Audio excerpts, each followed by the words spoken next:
Tyago? Is it possible even in Kali Yuga to have the majority of people spiritualized, like in the upcoming years after the huge changes? Well, maybe after these changes, you know. First, they're going to have to stop believing in materialism.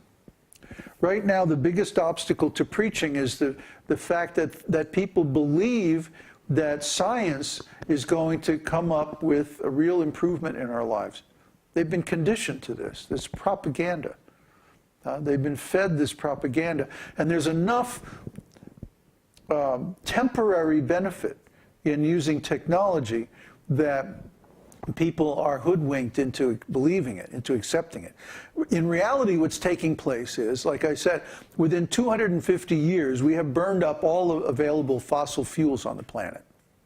And most of the wood and other natural products, metals, like that.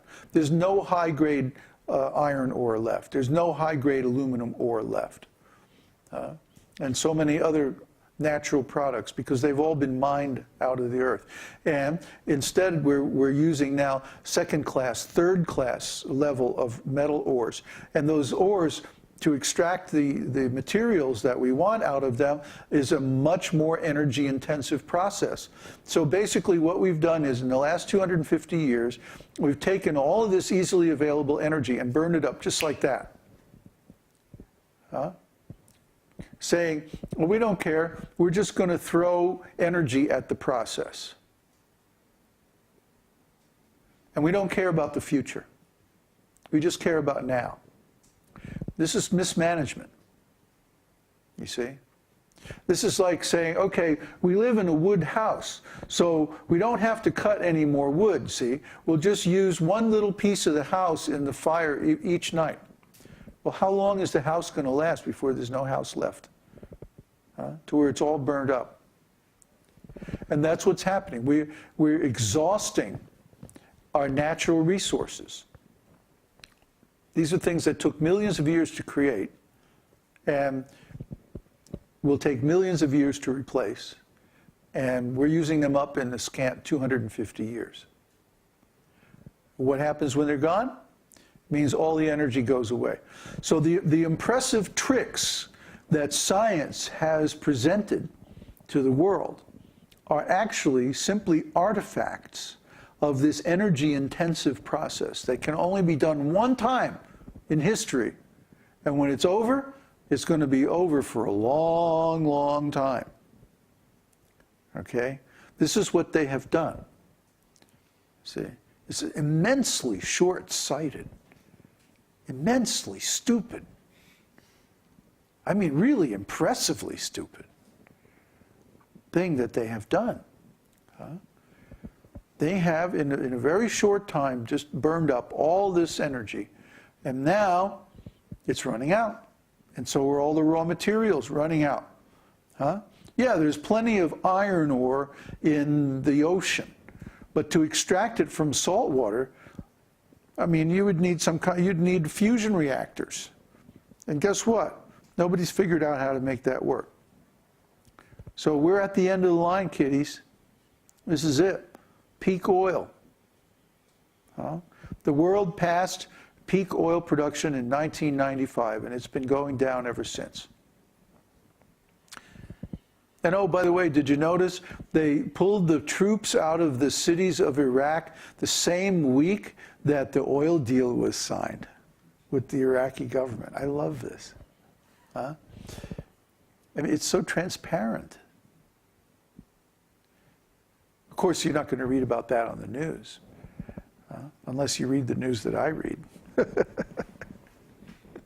People who tell the truth.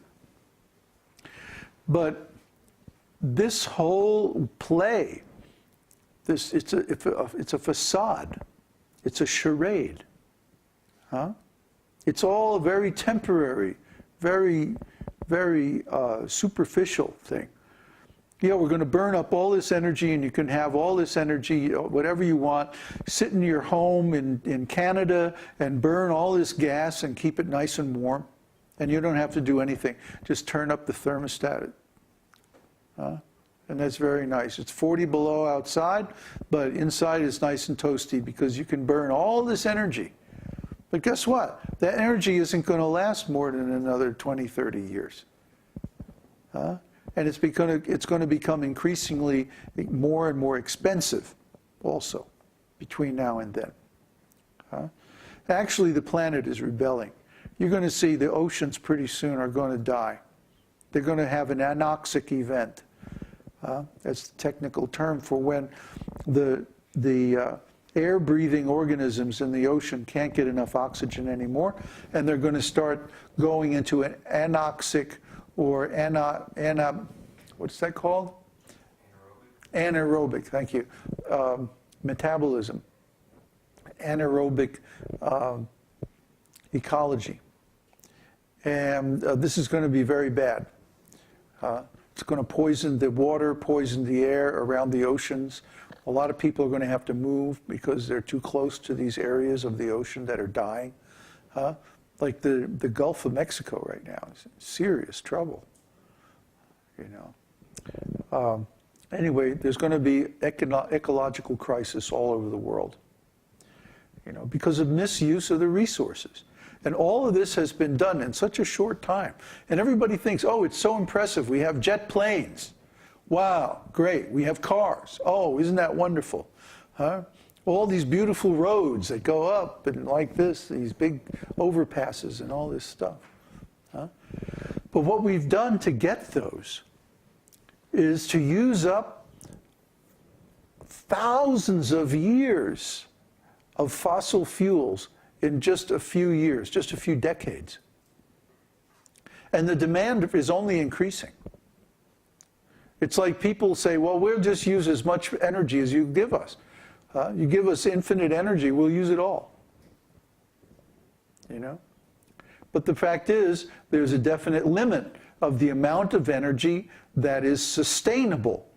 Gee, we keep coming back to that theme tonight, don't we? The amount of energy that you can use, the amount of energy that you can apply to any particular process and sustain indefinitely, you see, that is the key. That is the key to not destroying your environment, to not destroying the support that you require to exist. So what we've done is, instead of finding a sustainable level and maintaining that indefinitely, we have gone on this huge passionate outburst of energy for 200 years, and now it's over.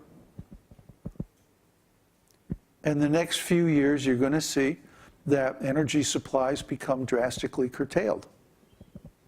Raw materials prices are going to just go up out of sight. And then there's going to be the ecological crisis. And that's like all bets are off. Nobody knows where that's going to go or how that's going to work out, because it's never happened before. So we don't know. Anyway, it's a mess, and we're right in the middle of it. And in the future, people will look back on this and say, how could they have been so stupid? And all this has just come out, you know, in the last few years. All this research, all this understanding, all this perspective. It's like we had to get to here. We had to get to where it's so bad that the whole population of the planet is in danger before we realize, oh, maybe we better cut back on carbon emissions a little bit. Duh. Schumacher figured it out back in the 60s, 70s? Yeah. He figured it out. Wait a minute. Raw materials, natural materials, are a different quality of goods than manufactured goods. Up until then, everybody had been thinking of them in exactly the same way. You drill a hole, you get some oil, you sell it. Somebody else buys your oil, turns it into plastic, and sells it. Somebody else molds the plastic into a product and sells it. And they were thinking of all those three things in exactly the same way. But they're not, because the oil, the thing that the whole process depends on, is a non-renewable resource. You can always renew labor, but you cannot renew the basic resources, earth, air, water, oil, things like that. You have to use them in a renewable way or a sustainable way. And if you don't, well, you're just sawing off the limb that you're sitting on. And that's what we've done. Very stupid. Anyway, I forget how I got on that subject. But are there more questions? Just one last one about... One last question. Just a quick one. Teo is asking if it's possible for someone to create a post with the news sites that you read. Oh my God. My secret news sites. I've been talking about them on and off in different posts on different subjects